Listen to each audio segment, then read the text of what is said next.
বন্ধুরা আমার, ভাইয়ের আমার দয়াল নবী ডাক দিয়া উম্মত, উম্মত রে, নবী বলো, রাসূল বলো, সিদ্দিক বলো, শহীদ বলো, মুমিন বলো আর কাফের বলো, কুল্লুহুম যায়কাতুল মাউত, সবাইকে একদিন মৃত্যুর স্বাদ গ্রহণ করতে হবে। নবীরা পর্যন্ত এই মৃত্যুর স্বাদ গ্রহণ করা থেকে রেহাই পাবে না। সকল আত্মাগুলারে এই মরণের স্বাদ গ্রহণ করতে হবে। এই জন্য আমি জানতে চাই, এই মুহূর্তে এই দীর্ঘভূমির মুসলমান আমার সামনে যারা বসে রইলেন, আমাদের দেহের ভিতরে আত্মা বা রূহ আছে না নাই? কথা কয় না? রূহ আছে বলে আজকের এই মাহফিলের শ্রোতা, রূহ আছে বলে আজকের এই মাহফিলের বক্তা, এই আত্মা আছে বলে আজকের এই মাহফিল শুনতে আসলে বাজানরা, এই দেহের ভিতরে রূহ আছে যতদিন, আপনি ডাক্তার সাহেব অতদিন, আপনি অ্যাডভোকেট সাহেব অতদিন, এমপি সাহেব, মন্ত্রী সাহেব অতদিন, শিল্পপতি সাহেব অতদিন, এই দেহ থেকে ওই আল্লাহর আদেশে ওই রূহটা বের হইতে দেরি রে। আপনার শিল্পপতি, অ্যাডভোকেট সাহেব, ডাক্তার সাহেব আর কেউ বলবে না, আপনারে আমারে ওই মুহূর্তে বলবে না। কথা বলেন ঠিক কিনা?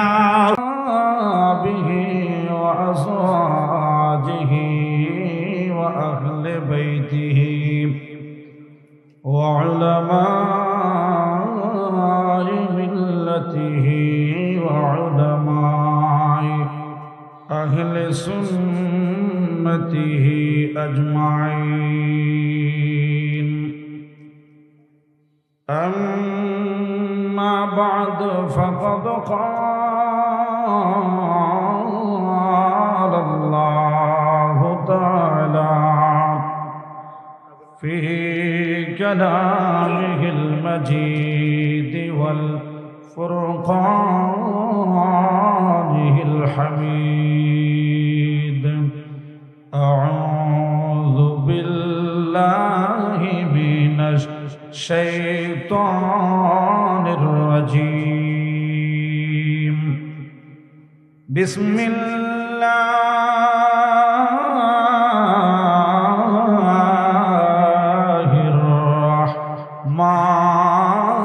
الرحمن الرحيم.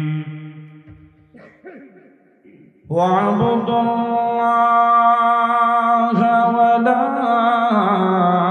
تشركوا به شيئا وبالوالدين إحسانا. الله أكبر. وقال تعالى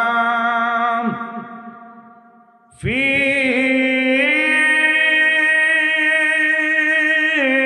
كلامه المجيد وفي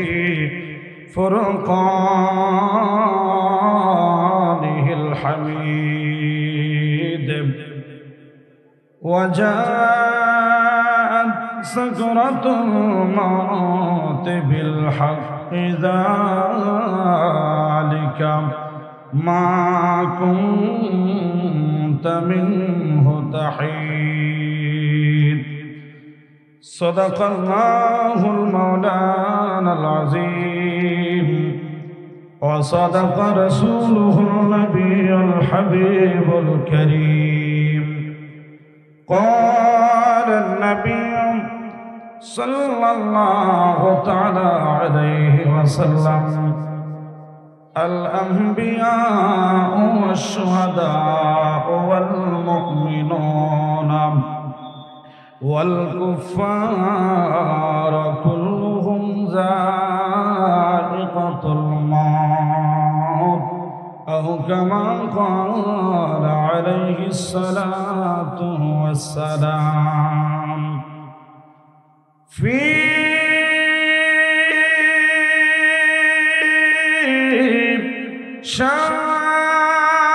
شان حبيبه ومحبوبه ومعشوقه مخبرا وآمرا इन्नल्लाह व मलाइकतहु युसल्लूना अलन नबी या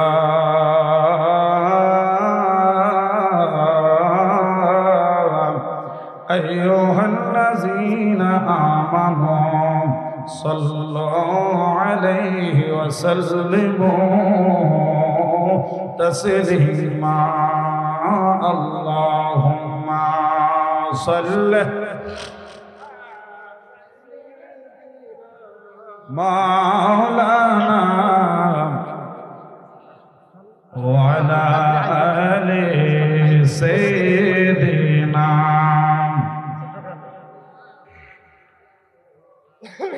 मोहब्बत पढ़ेन अल्लाहुम्मा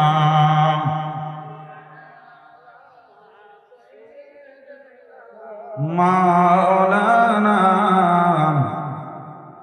व अला आलि सय्यिदिना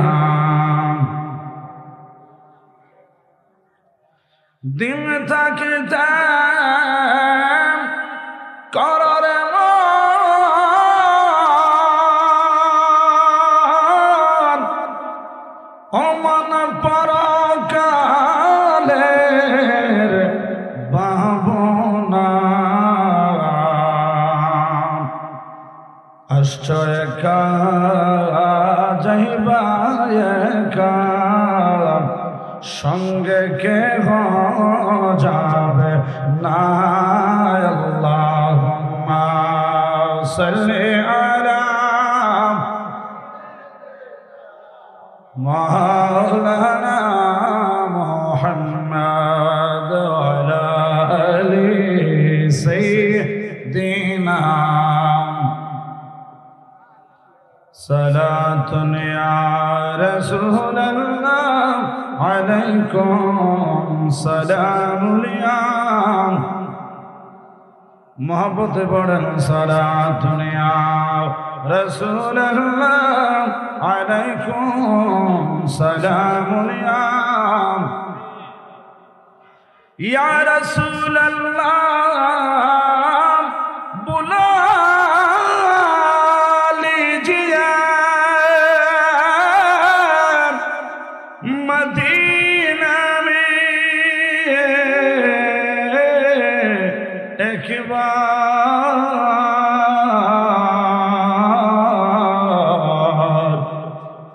आपके अदना गुलाम तड़प रहा है बार बार सलातुनिया रसूलल्लाह अलैकुम सलामुलिया সবাই মহব্বতে জবান করে আমার সাথে পড়েন হক লা ইলাহা ইল্লাল্লাহ লা ইলাহা মহব্বতে পড়েন হক লা ইলাহা ইল্লাল্লাহ লা ইলাহা इल्लल्लाह पढ़िए ला इलाहा इल्लल्लाह ला इलाहा हस्बी रब्बी जल्लल्लाह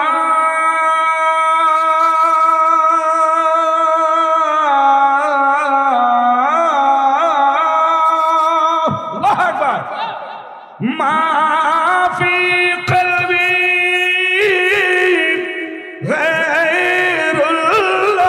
गैरुल्लाह हस्बी रब्बी जल्लल्लाह माफी कल्बी गैरुल्लाह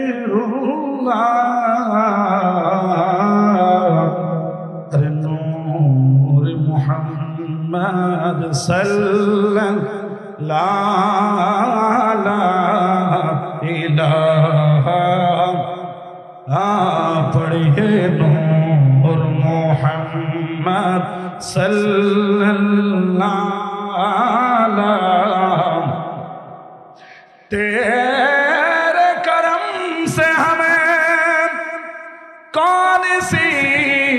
से मिली नहीं जोड़ी मेरी तन्हा मेरा मौला जोड़ी मेरी तन्हा लेकिन तेरे यहाँ मेरे मौला लेकिन तेरे यहाँ कमी नहीं लेकिन तेरे यहाँ कमी नहीं पढ़िए ला इलाहा इल्लल्लाह ला इलाहा अल्लाह के ला इलाहा इल्लल्लाह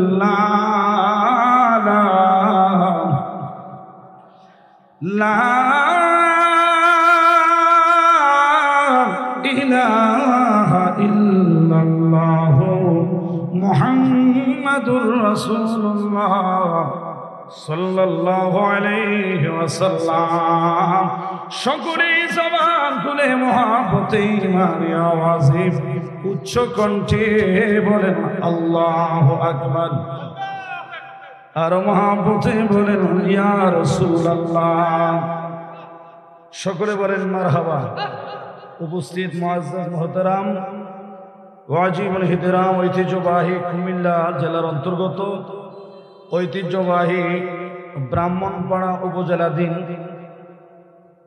দীর্ঘভূমি ডাক্তার আব্দুর রশিদ মেম্বার সাহেবের বাড়ি প্রাঙ্গণে আয়োজিত আজকে জনাব ডাক্তার মোহাম্মদ আব্দুর রশিদ মেম্বার ও মরহুম ময়নাল হোসেন সাহেবের মা বাবা ও সকল কবরবাসীর স্মরণে আয়োজিত আজকের এই ঐতিহাসিক 50তম বাৎসরিক ইসলামী সুন্নি মহাসম্মেলন আজকের এই মুহূর্তে সবার মুহূর্তে সম্মেলনের যিনি সম্মানিত সভাপতি জনাব ডাক্তার মোহাম্মদ আব্দুর রশিদ সাহেব সাবেক মেম্বার 7 নং ওয়ার্ড বিপাড়া সদর ইউনিয়ন পরিষদ আল্লাহ সুবহানাহু ওয়া তাআলা তিনাকে কবুল করুক সকলে পড়ি আমিন আজকের এই মুহূর্তে সভায় প্রধান আকর্ষণ হিসাবে উপস্থিত রয়েছেন জনাব ইমামে রাব্বানি দরবার শরীফের খলিফা পীর তরিকত আলহাজ হযরত মাওলানা মুশাররফ হোসেন হেলালি সাহেব কুল্লা মুদাসিলহুল আলী বারাকাল্লাহু ফি হায়াতিহি ওয়া ইলমি সকলে পড়ুন আমিন আজকের এই মাহফিলে প্রধান আলোচক হিসেবে উপস্থিত রয়েছেন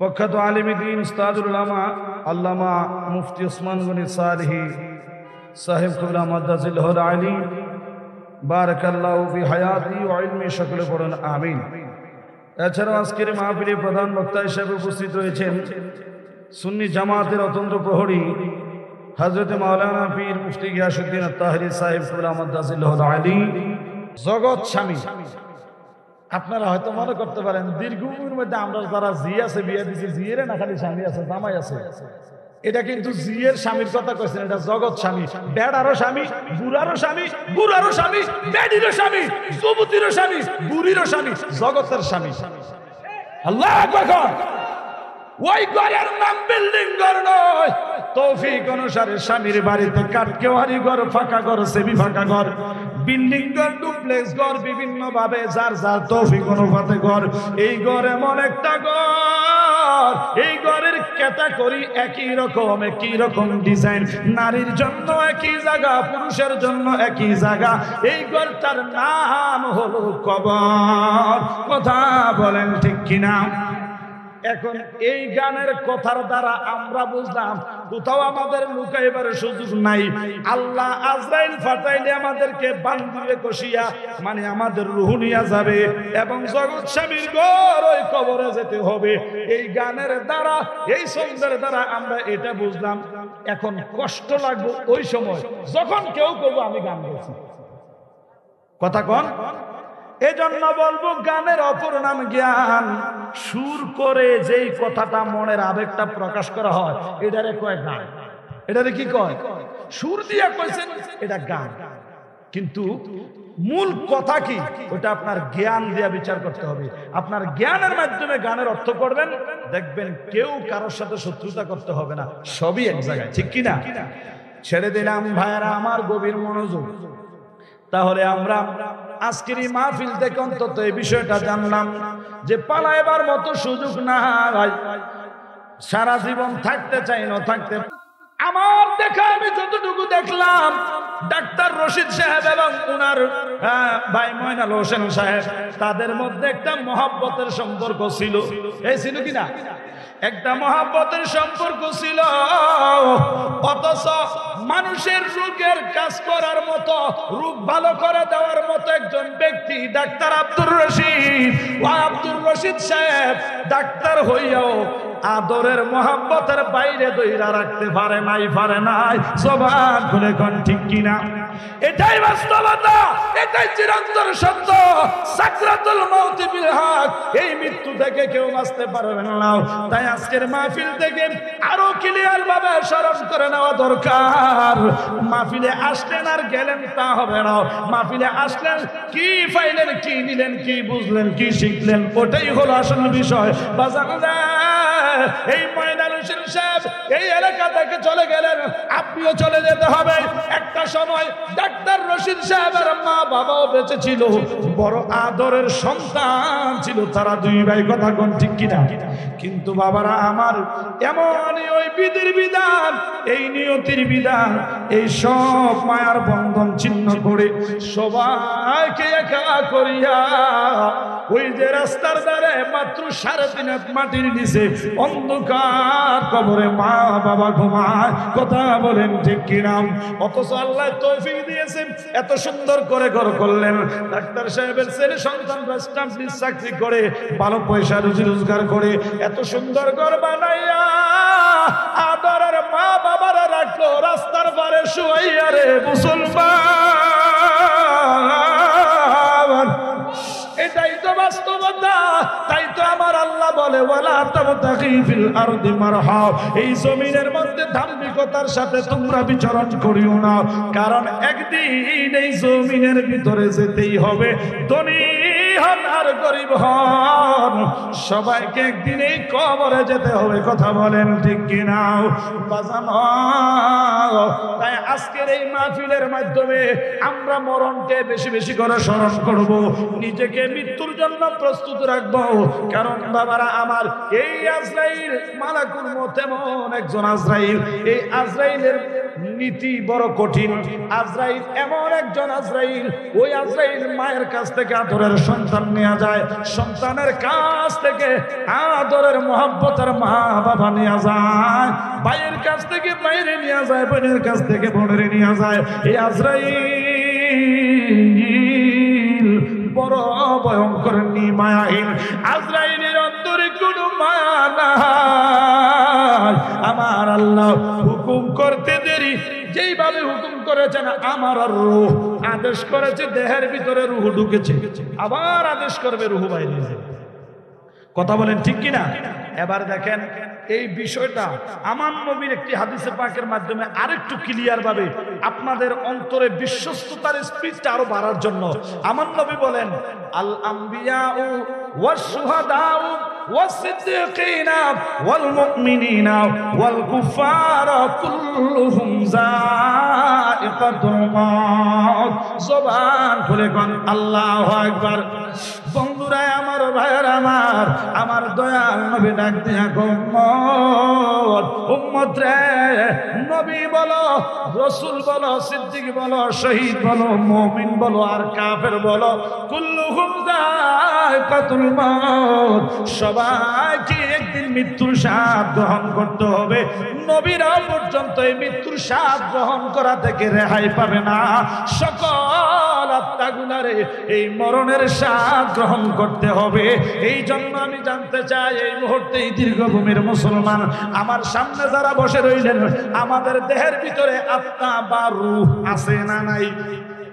কথা বলেন, রূহ আছে বলে আজকের এই মাহফিলের শ্রোতা রূহ আছে বলে আজকের এই মাহফিলের বক্তা, এই আত্মা আছে বলে আজকের এই মাহফিল শুনতে আসলে বাজানরা, এই দেহের ভিতরে রূহ আছে যতদিন, আপনি ডাক্তার সাহেব অতদিন, আপনি অ্যাডভোকেট সাহেব অতদিন, এমপি সাহেব, মন্ত্রী সাহেব অতদিন, শিল্পপতি সাহেব অতদিন, এই দেহ থেকে ওই আল্লাহর আদেশে ওই রূহটা বের হইতে দেরি রে। আপনারে শিল্পপতি, অ্যাডভোকেট সাহেব, ডাক্তার সাহেব আর কেউ বলবে না, আপনারে আমারে ওই মুহূর্তে বলবে না। কথা বলেন ঠিক কিনা বাবারা আমার, বন্ধুরা আমার, এই নিয়তির বিধান বড়ই কঠিন, বড়ই নির্মায়াকীন। এই দেহ থেকে যেদিন প্রাণ পাখি বের হইবে, আপনি যতই আদরের বাবা হন না কেন, যতই আদরের ভাই হন না কেন, যতই আদরের সন্তান হন না কেন, এই সমাজ তার গতিতে তার কাজ চলমান রাখবে। এই চলমান গতির কথাটাই একজন সাধক অনেক সুন্দর করে লিখলেন, ওরে তারা তাহারি করবে সবাই গোসল দিতে লাশ, দেরি হলে ছুটবে গন্ধ, হবে সর্বনাশ, হবে সর্বনাশ। ঠিক কিনা? তাড়াতাড়ি করবে সবাই গোসল দিতে লাশ, আরে দেরি হলে ছুটবে গন্ধ, হবে সর্বনাশ রে মন, হবে সর্বনাশ। ওরে নিমেষে কাটিয়া যাবে এই মায়ার বাদল, ঠিক কিনা? ওরে মুহূর্তে কাটিয়ে যাবে এই মায়ার বাদল, নিজের হাতে তারাই তোমায় করবে রে দাফন, আরে নিজের হাতে স্বজনেরা করিব দাফন। একটা জবান কেউ বন্ধ রাখবে না, জবান খুলে বলেন ঠিক কিনা বাজারা। এই সমাজের কোন সন্তান চায় না তারা ধরের মা বাবারে হারাইতে। আজকে এই ডাক্তার রশিদ সাহেবের মা বাবার কথা খেয়াল করে দেখেন, এই সন্তান আজ থেকে 50 বছর আগ থেকেই মা বাবার স্মরণে মাহফিল করছে। এই মা বাবার আদর স্নেহ মায়া মমতায় আজকে বড় হয়েছেন, প্রতিষ্ঠিত হয়েছেন বলে সমাজের মধ্যে আজকে সম্মানী ব্যক্তি, সাবেক মেম্বার এবং মোহাম্মদ ডাক্তার আব্দুর রশিদ সাহেব, রশিদ ডাক্তার হিসাবে এলাকার মধ্যে একটা সুনাম অর্জন করেছে এবং মেম্বার হয়েও এলাকার মধ্যে একটা সুনাম অর্জন করেছে। এই মেম্বার এবং এই ডাক্তার হয়েছে তো এই কারণে, কারণ মা বাবা যদি ছোট্টবেলায় আদর স্নেহ মায়া মমতা ভালোবাসার পরশ দিয়ে যদি বড় না করতেন, যদি গর্বে ধারণ না করতেন, ডাক্তার হইতে পারতনি। এই জন্য বাবারা আমার, বন্ধুরা আমার, পৃথিবীর মধ্যে সব চাইতে বড় দামি সম্পদ হলো একজন সন্তানের কাছে তার মা এবং বাবা। কথা বলেন ঠিক কিনা বন্ধুরা আমার, ভাইয়েরা আমার। এই কারণে আল্লাহর কালামে হাকিম থেকে আমি দ্বিতীয় যে আয়াতটি তেলাওয়াত করেছিলাম, আল্লাহর আয়াতের আলোকে আমি আপনাদেরকে স্মরণ করে দিতে চাই। আমার আল্লাহ কি বললেন? আল্লাহ কয় ওয়াবুদুল্লাহ ওয়ালা তুশরিকু বিহি শাইআন ওয়া বিল ওয়ালিদাইনি ইহসানা। আরো জোরে কোন আল্লাহু আকবার। বাজানো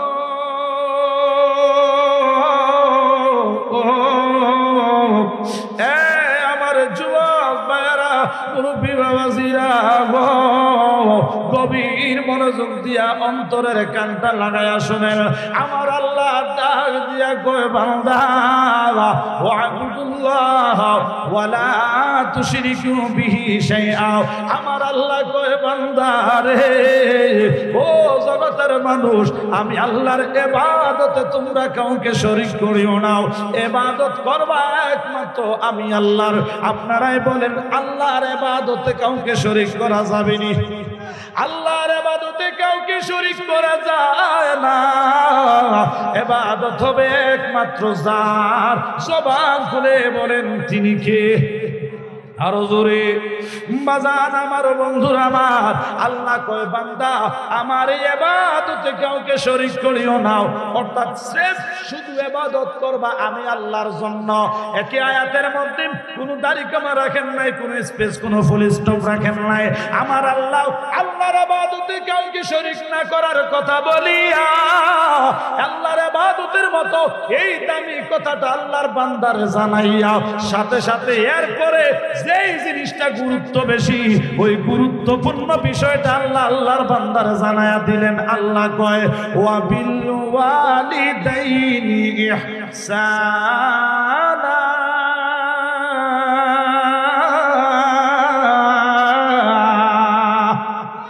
তোমরা তোমাদের মা এবং বাবার সাথে সৎ আচরণ করো, সুন্দর ব্যবহার করো। আমি জানতে চাই মা বাবার সাথে সুন্দর আচরণ ব্যবহার করার জন্য আদেশ যিনি করেছেন তিনি কে? বাজারে সময় কমের জন্য সংক্ষেপ করে বলি, 5 ওয়াক্ত নামাজ ফরজ, কারণ আল্লাহর হুকুম। রমজান মাসের 30টা রোজা রাখা ফরজ, আল্লাহর হুকুম। সামর্থ্যবান ব্যক্তি হজ করা তার জন্য ফরজ, আল্লাহর হুকুম।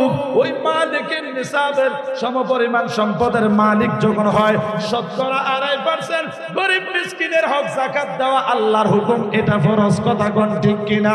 বাজার হলে যদি প্রশ্ন করা হয় নামাজ রোজা হজ যাকাত কেন ফরজ, এক বাক্যে সবাই বলবেন আল্লাহ আদেশ করেছেন, আল্লাহ হুকুম করেছে, এই কারণে ফরজ। তো এখন বলেন আল্লাহ কি এক না দুই? জোরে কর। আল্লাহ যেহেতু এক, নামাজ রোজা হজ যাকাতের হুকুম যেই এক আল্লাহ করলেন। ওয়া বিল ওয়ালিদাইনি ইহসানা, মা এবং বাবার সাথে সৎ আচরণ করার হুকুম তো আল্লাহ ওইটাই করলেন, নাকি আরেকটা? নাউজুবিল্লাহ। আল্লাহ এক না দুই? কথা কয় না। তাইলে শুধু নামাজ রোজা হজ যাকাতে যদি ফরজ মনে করেন, এখানে কিন্তু শেষ না, আরো কিছু ফরজ আছে। কথা কয়।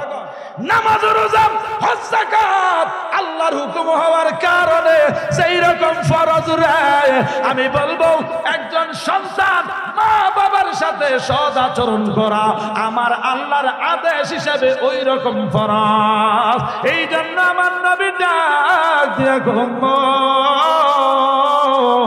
প্রত্যেকটা সন্তানের উপর তার পিতা এবং মাতার হক রয়েছে। জবান করে বলেন ঠিক কিনা?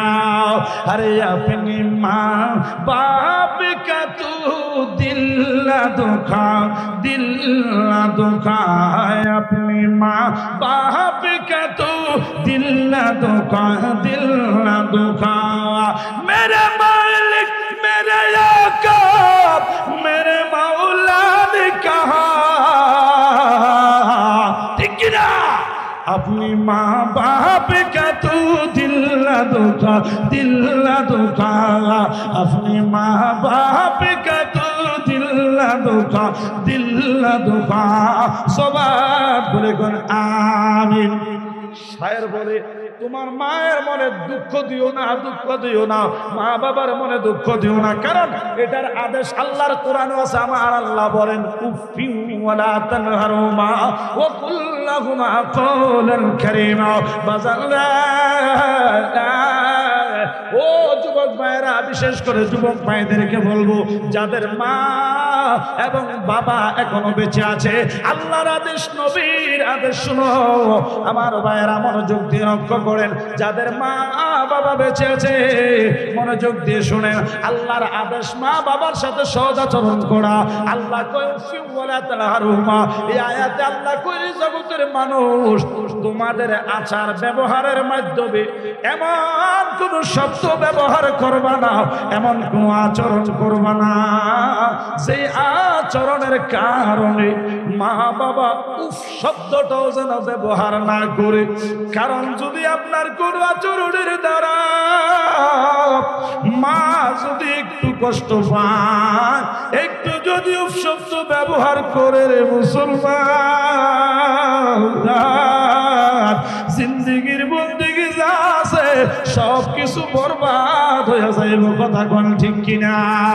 এখন আমি আপনাদের আপনাদের কাছে জানতে চাই, আমাদের যাদের মা বাবা বেঁচে আছে, মা বাবার সেবা খেদমত, মা বাবার সাথে সৎ আচরণ, সুন্দর ব্যবহার, কোমল ব্যবহার তাদের সাথে করা দরকার আছে না নাই? কোন আছে না নাই? কারণ আমার নবী আমি দুনিয়ায় আসার আগে আমার বাবারে হারাইছি। উম্মত রে, দুনিয়ায় আসার পর মন বইরা মারে মা কইয়া দেখতে পারি নাই।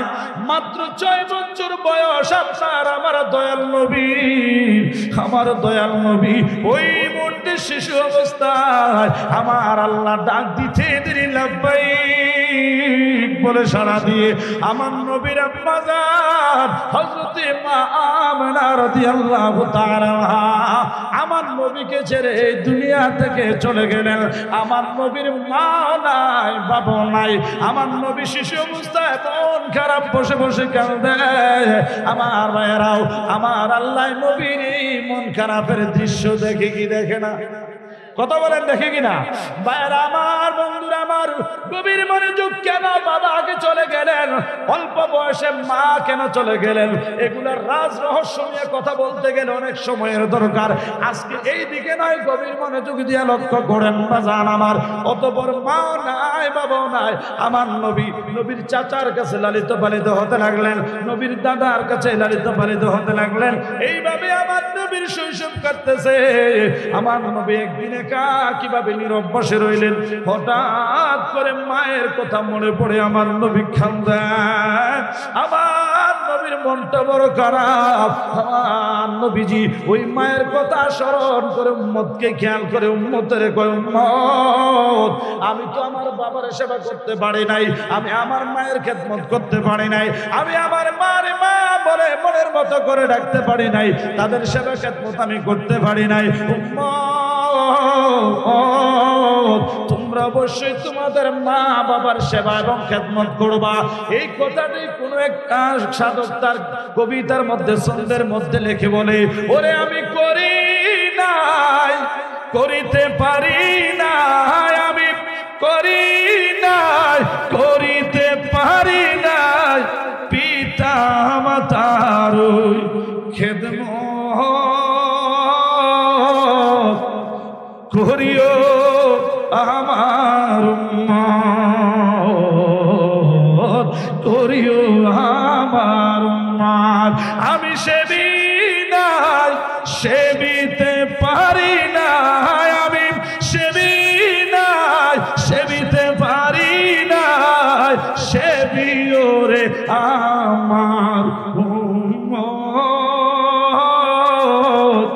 সেবিও আমার মা।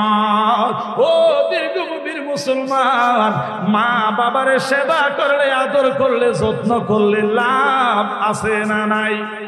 আরো আসতে কোন আছে না নাই?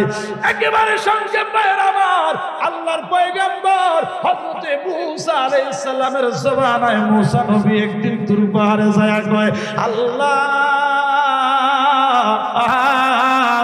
আল্লাহ গো, আমি মুসা নবীর সঙ্গে জান্নাতে তুমি কারে রাখবা? আমি মুসা নবী জান্নাতে কার সঙ্গী হব? কে আমার বন্ধু হবে? কারণ আমার নবীর কাছে যেইভাবে জিবরাইল এক একবার এক এক ওহী নিয়ে আসতেন, এইভাবে আল্লাহর নবী মুসা আলাইহিস সালামের কাছে আসতেন না। আল্লাহর নবী মুসা আলাইহিস সালাম ওই জাবালে তুরের মধ্যে আল্লাহর সাথে সরাসরি ওখানে গিয়ে কথা বলতেন। এই জন্য ওনার লকব হলো কালিমুল্লাহ। একেবারে সংক্ষেপ, মুসা নবীকে আল্লাহ জান্নাতে আমার সঙ্গী কে হবে? আমার আল্লাহ বললেন, মুসা তোমার সঙ্গী হবে ওই বাজারের গোশত বেচেন একজন কসাই। সুবহানাল্লাহ। মুসা নবী অবাক হয়ে গেলেন, আল্লাহ ব্যাপার কি? একটা গোশত বেচেন না কসাই বুঝি আমার সঙ্গী? আচ্ছা যাক, আল্লাহ তার পরিচয়টা, ঠিকানাটা একটু দেন, দোয়ানটা কোন দিয়ে দেখতে কেমন? খুব সংক্ষেপ, আজানের সময় মনে হয়ে গেছে। তো আমার আল্লাহ ডিটেলস বিস্তারিত বর্ণনা করে দিলেন। আল্লাহ নবী মুসা আলাইহিস সালাম গোশত বাজারে গেলেন। সুবহানাল্লাহ। ওই জান্নাতের সঙ্গীটা কেউ একটু চিনা দরকার আছে না? আল্লাহ নবী মুসা আলাইহিস সালাম খুঁজতে খুঁজতে গেলেন। যাওয়ার পরে দূর থেকে আড়াল থেকে ওই ব্যক্তির খবরাখবর নিয়ে অ্যাকুরেট ব্যক্তিকে যখন পাইলেন, দূর থেকে এইভাবে তাকায়া দেখতেছে, সারাদিন ওই লোকের কর্ম দেখলো, দেখে গোস্ত কাটতেছে, কাস্টমার আসতেছে, বিদায় করতেছে, এইভাবে করতে করতে সন্ধ্যা হয়ে গেল। যখন সন্ধ্যা হয়ে গেল, ওই লোকটা কিছু গোস্ত একটা থলের মধ্যে নিয়ে বাড়ির দিকে রওনা করছে। সুবহানাল্লাহ। বাজান আমার, শিক্ষা গ্রহণ করেন। ওই কষাই গুস্ত বেচনেওয়ালা ব্যক্তি সামান্য কিছু গুস্ত একটা থলের মধ্যে নিয়ে বাড়ির দিকে চললেন। আড়াল থেকে চুপি চুপি করে, না বুঝতে পারে মতো আল্লাহর নবী মুসা আলাইহিস সালাম কষাইয়ের পিছন পিছন বাড়িতে গেলেন। বন্ধুরা, ওই আমার দীর্ঘভূমির যুবক ভাইরা,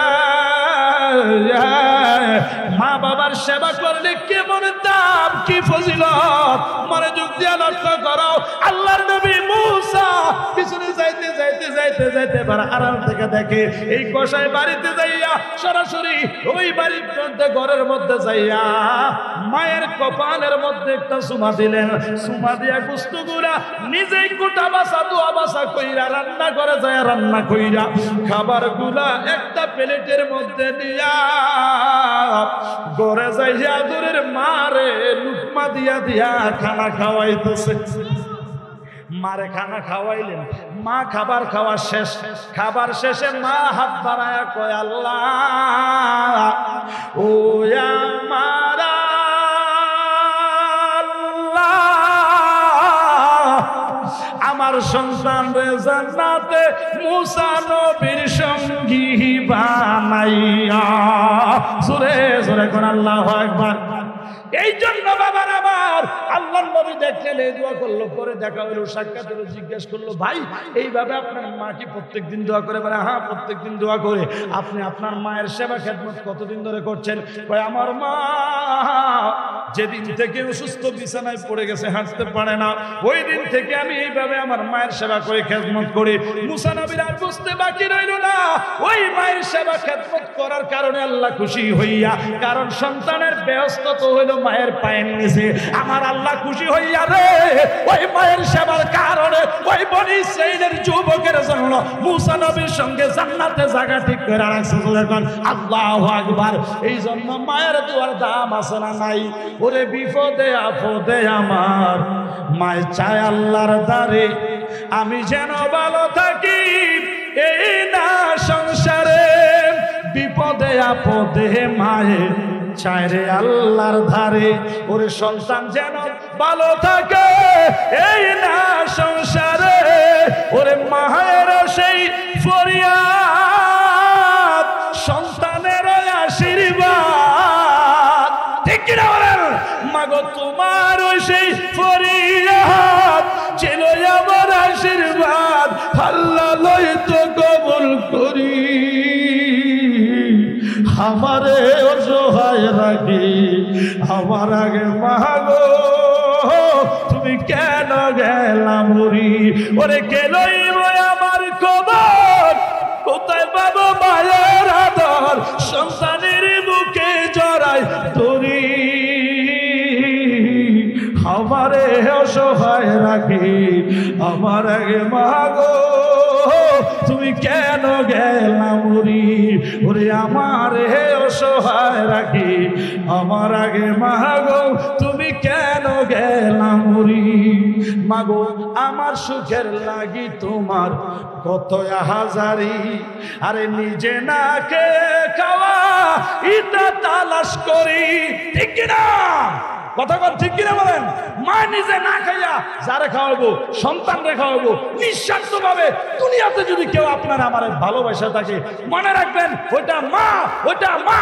কথা বলেন, ঠিক কিনা বলেন?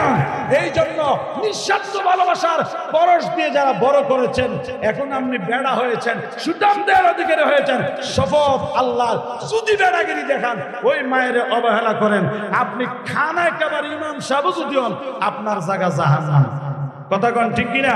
তো যেহেতু সময় শেষ, এই জন্য আপনাদের সকলের কাছে ও একটাই অনুরোধ করে দিয়ে যায়, যাদের মা বাবা বেঁচে আছে তাদের সেবা করবেন, খেদমত করবেন, আর যাদের মা বাবা বেঁচে নেই তাদের জন্য দোয়া করবেন। আল্লাহ পাক রব্বুল আলামিন আমাদের যাদের মা বাবা বেঁচে আছেন নেক হায়াত দান করুক, যারা দুনিয়া ছেড়ে চলে গেছেন তাদেরকে জান্নাতবাসী করুক। বিশেষ করে ডাক্তার আব্দুর রশিদ সাহেবের আব্বা এবং আম্মার কবরকে আল্লাহ জান্নাতের বাগান করে দেখ। সকলে বলুন আমিন। ওয়া আখির দাওয়ানা।